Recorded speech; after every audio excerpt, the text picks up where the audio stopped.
Most people grow tomatoes alone, and that's exactly why their harvest stays small. You water them, you feed them, you give them sun, and still, something feels off.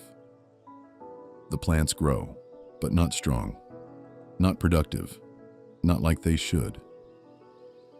You might even get a few tomatoes, but nowhere near what you expected. And after a while, it becomes frustrating because it feels like you're doing everything right, but something is missing.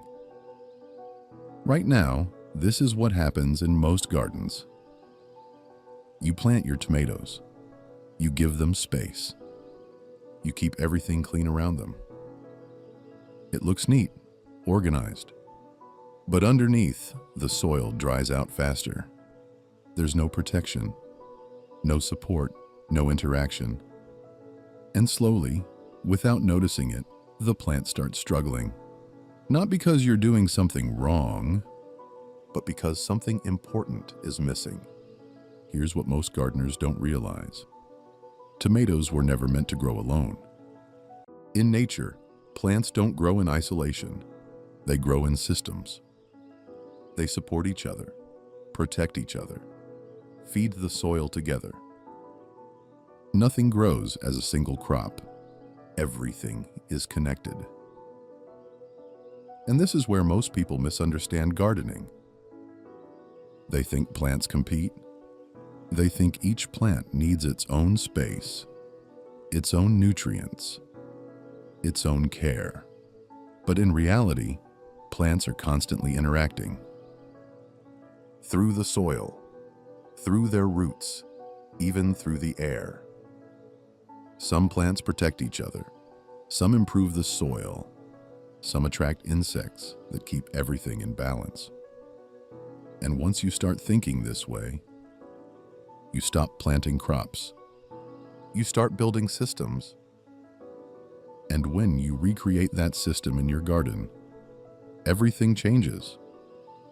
Stronger plants, more stable growth, fewer pests, and a harvest that can easily double or even triple. So instead of trying to fix your tomatoes, you change what grows next to them. And that's where companion planting becomes powerful. Basil. This is the one plant most gardeners already know, but very few actually use the right way. Basil isn't just a kitchen herb. It's one of the most powerful companions for tomatoes. It helps repel pests like aphids and whiteflies. But more importantly, it improves the overall growing environment. And here's where it gets important. Distance matters. If basil is planted too far away, it loses most of its effect. Plant it close to your tomatoes, close enough to interact. Think of it as one system, not two separate plants. And here's something you'll notice when you get this right. Your basil grows better too.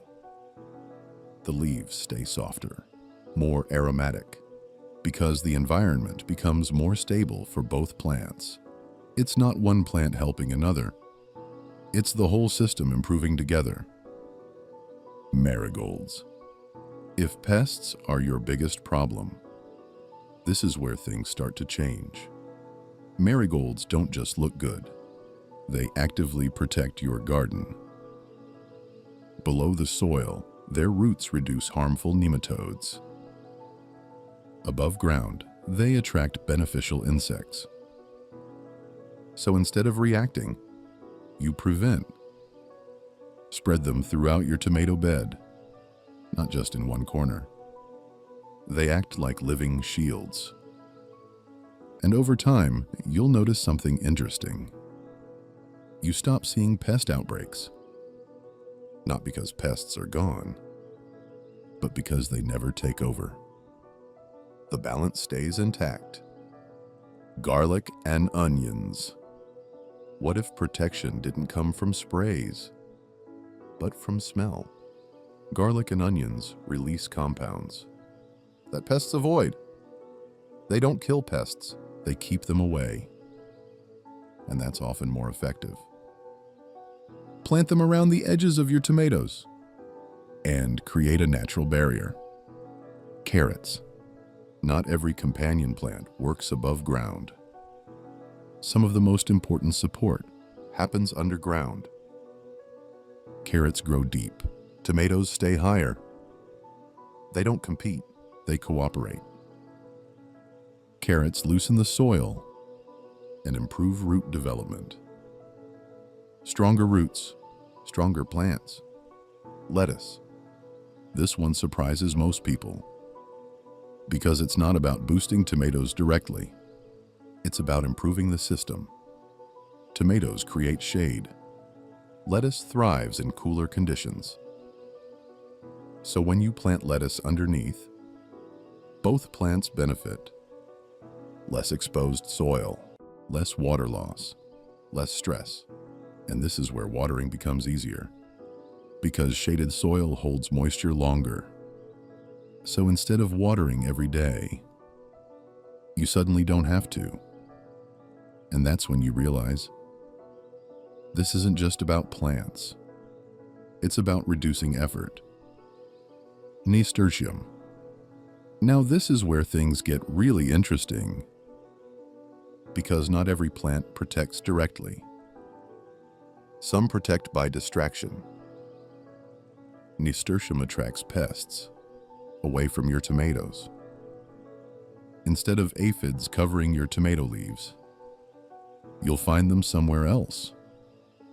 And that's exactly what you want. Plant it at the edge of your bed, not right next to your tomatoes. Chives. Sometimes the smallest plants make the biggest difference. Chives quietly protect your tomatoes every day.